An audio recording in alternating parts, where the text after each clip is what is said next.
அனைவருக்கும் வணக்கம். நான் இன்றைக்கு உங்களுக்கு சக்கரை பொங்கல் செய்து காட்ட போகிறேன்.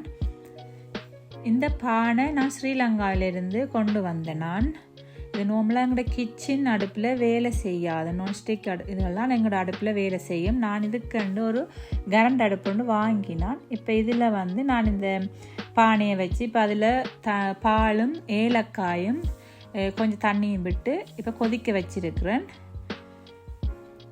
இனி நாங்கள் தேவையான பொருட்களை பார்ப்போம்.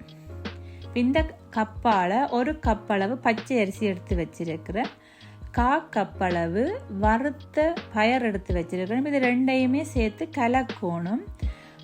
சர்க்கரையை நான் காய்ச்சி பானியாக்கி எடுத்து வச்சிருக்கிறேன்.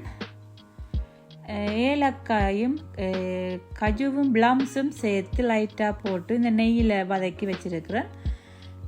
இப்போ இது எல்லாமே நாங்கள் செய்து முடிய கடைசியாக இந்த ஏலக்காய் பவுடர் கொஞ்சம் இருக்குது. இப்போ அது லைட்டாக மேலால் போட்டு தூவினா கொஞ்சம் வாசமாக இருக்கும்.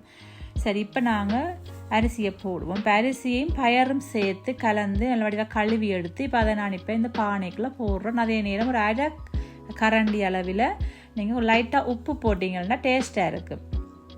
இப்போ பாருங்கள்லாம் கொதித்து பொங்கி வருகுது. இப்போ அரிசி நல்லா அவிஞ்சிட்டு இப்போ இதுக்குள்ள சர்க்கரை தண்ணியை விடணும். அதே நேரம் கொஞ்சம் பாலும் நாங்கள் விடணும். ஏற்கனவே நாங்கள் பால் விட்டு வச்சிருந்தாலும் இப்போ நாங்கள் இதுக்குள்ளேயும் கொஞ்சம் பால் விட்டு செய்ய வேணும். அதே நேரம் இப்போ நாங்கள் இது எல்லாத்தையுமே சேர்த்து இதோட கலப்பம், கஜு பிளம்ஸ் இந்த ஏலக்காய் தூள் எல்லாமே சேர்த்து இதுக்கு கலந்துட்டு நல்ல வடிவாக எல்லாத்தையும் கலந்து விட்டோம்னு சொன்னால் கொஞ்சம் நேரம் அடுப்பில் அப்படியே விட்டுட்டு இறக்கினா பொங்கல் ரெடி.